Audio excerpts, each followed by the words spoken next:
the sound that saved a wretch like me. Good morning again, everybody, and welcome to another Sunday School here at St. Mark's. Again, my name is Joseph Rawley. I'm the Christian Education Director of the Church, and it is a pleasure to welcome you all to Sunday School today. Today, we are going to be talking about the Old Testament reading that we heard today, covering the parting of the Red Sea, which in a lot of ways is one of the cooler parts of one of the coolest books of all of the Bible. Exodus is awesome. It really shows God's power to a degree that almost no other book in the Old Testament especially shows. God really rises to the occasion on every chance he gets in order to save his people from slavery, from oppression in Egypt. This, however, might be the ultimate of everything that he does, because what happens in this story, as you'll hear in a minute, God, through Moses, actually manages to completely part one of the greatest bodies of water in ancient times, so that the bottom of the water is dry land that everybody can just walk across. It's incredible. I'm going to go ahead and we're going to just go ahead and do the reading here. Before we do, if you'll bow your head and say a quick prayer with me, I'd appreciate that. God of grace and wonders, we come before you today to learn about the miracle at sea that you commanded Moses to perform to save the people of Israel. Open our hearts that we can hear your works and come to know your incredible power. All right, here we go, the parting of the Red Sea.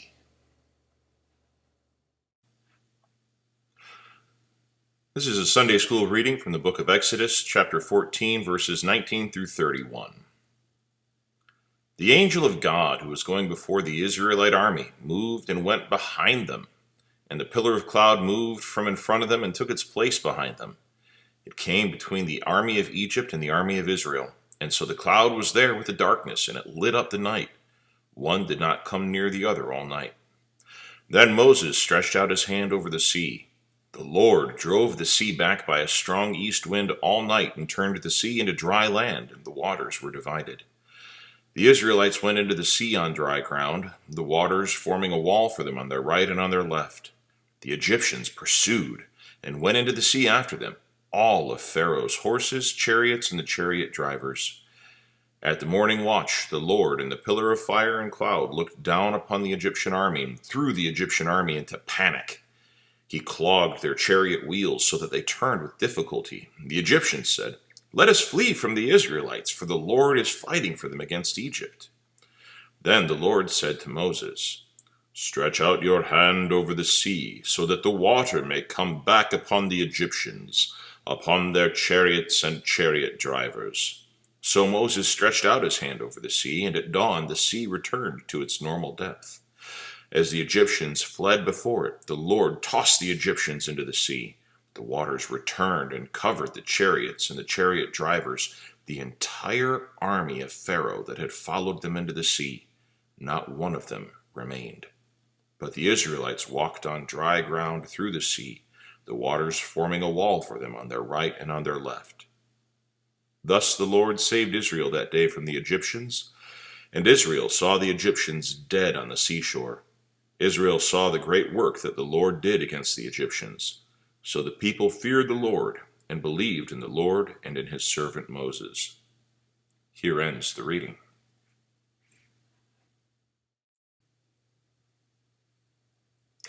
Welcome back. Some things to think about.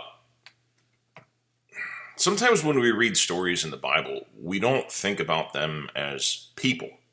We think about the people of the Bible as being somehow very far removed from us and very far removed from who we are in modern times. But the fact remains that these were people. All of these people that escaped Egypt, all these people that were walking along the bottom of the Red Sea with the waters on either side of them following Moses, just like you and me, they're people. They were people who were born into oppression. They were people who were forced to work against their will for a long time until finally God, through Moses, said, "We've had enough." And they escaped.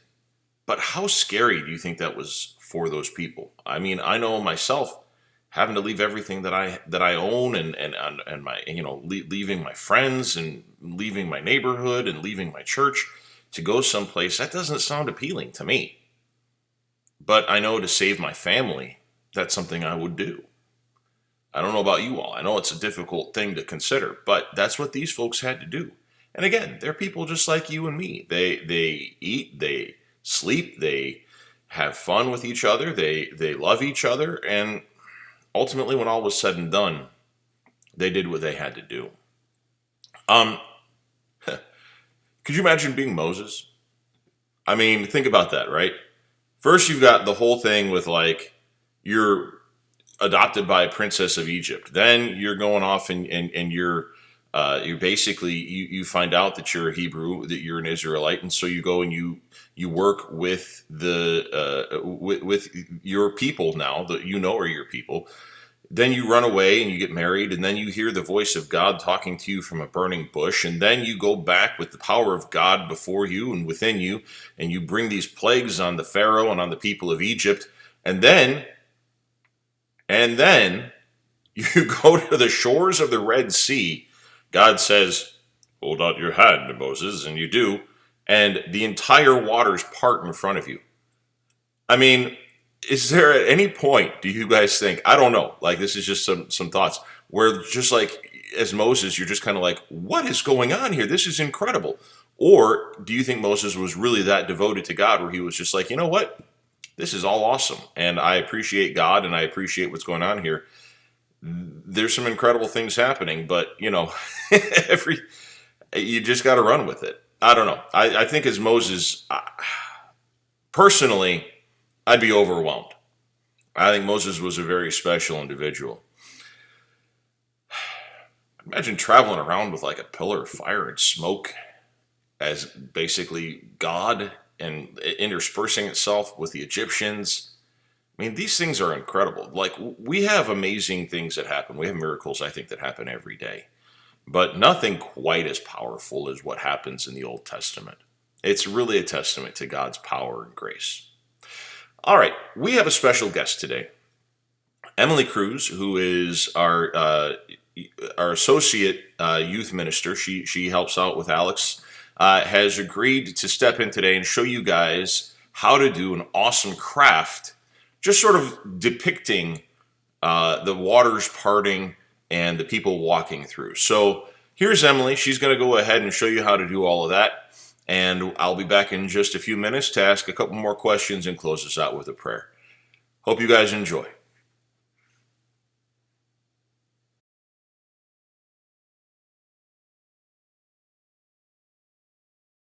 Hello, Hello. my name is Emily, and your name? Is Essten. And this is my niece, and she's going to help us work on our craft together today. Yes, it's two fish and then a person. Okay. So I used to draw the person. I draw it yellow. Okay. So the way I draw it in the line. Okay, we're going to do that. While she's coloring, you're also going to need another sheet of paper. It can be brown or it can be light, kind of like this sand here. You're also going to need another piece of paper that is blue, and we're going to work on cutting that together. And then also, you're going to want to have already one or a few different people that you have drawn out, and you can start coloring, as well as some fish as well, because we're going to be working on our Red Sea project together. So I usually draw the person scribble, but I stay in the lines if I scribble. Okay.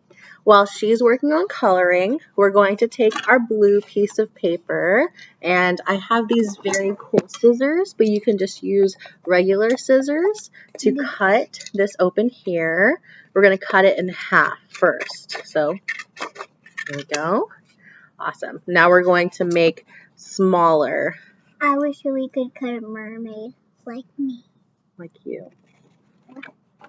And then I could color my... We're going to take the blue paper and cut it down the middle.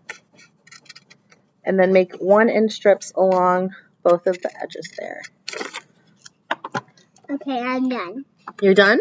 Yeah, but I forgot the fishies. Okay, well, let's get our fishies going, and we'll work on this one as well. Oh, wait, I'm going to draw the fishies blue. I'm going to draw one of them blue. I'm going to draw this one yellow, and then I'm going to draw this one blue. That sounds like a great idea. Then we're going to take this paper here. We're going to take a pencil. So I don't... One second, Miss Essten.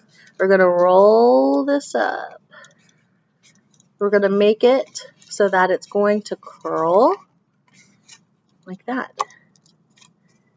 See that? Yeah. Those are going to look like waves. We're going to do this with the other one as well. Kind of see that there. Great. So this is my fish so far. I draw 2 lines. So that's why. And I also wish I could draw me as a mermaid too. Can't wait to see your fish, Estten. I can't wait to see my fish too. Okay. I had this LOL book. I used to stay in the lines with scribble. Ooh. Did it teach you to stay in the lines? Nobody teach me to stay in the We're going lines. to roll it up here. And there you go. So now we've got these really cool waves. Yes, ma'am. Excuse me. Sorry. Like that. So I actually, if there's like a fin in the way, then I just draw up and then the bottom. Okay, great. Awesome. So now we have your waves here, and you want to give it some space. And we'll show you why we're going to give it some space. Estten, do you have the glue sticks that I can borrow, please? Yeah. Thank you. Ah, perfect. Okay, I need a blue color. I need Okay. a blue color or purple color. Do you like this purple here? Yeah. All right. That's a really dark purple. It's very nice. So you can use glue or you can use a glue stick, but this is not the right glue stick. Can you give me another one, please? Okay. Here, just take the whole bag. Oh, thank you for the whole bag of glue sticks. Okay, so I'm almost done with the fish. All is I have to draw. All right, we're going to have our glue stick, and we're going to take the bottoms. Do you want to help, or do you still coloring? I'm still coloring. Okay. I need the blue for a little bit. All right. It's kind of... All right, so we're back. But we're going to use regular glue instead. Yeah. Because that's just a little bit easier. Okay, now I'm... Oh no! Something just dropped on my picture. Oh no. You can clear it up. Or we can make a new picture. This one's okay because, like, we could pretend something jumped in the ocean. Okay.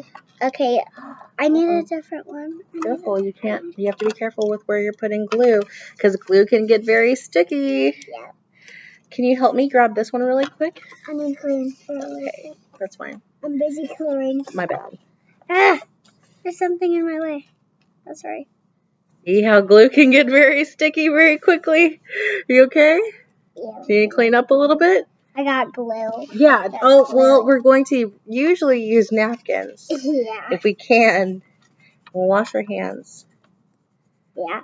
Because soap in water makes glue come off. Okay. Oh, yeah, you're totally right. Soap and water can make glue come off. So we're going to make sure that we have a little bit of a space because that's where we're going to put our small figure. I think I got hurt a long time ago because I got this hand and it just looks like there's 2 little marks on it. How are those fish coming along, Estten? They're going perfect. They are perfect. They're really nice. 1 second. I'm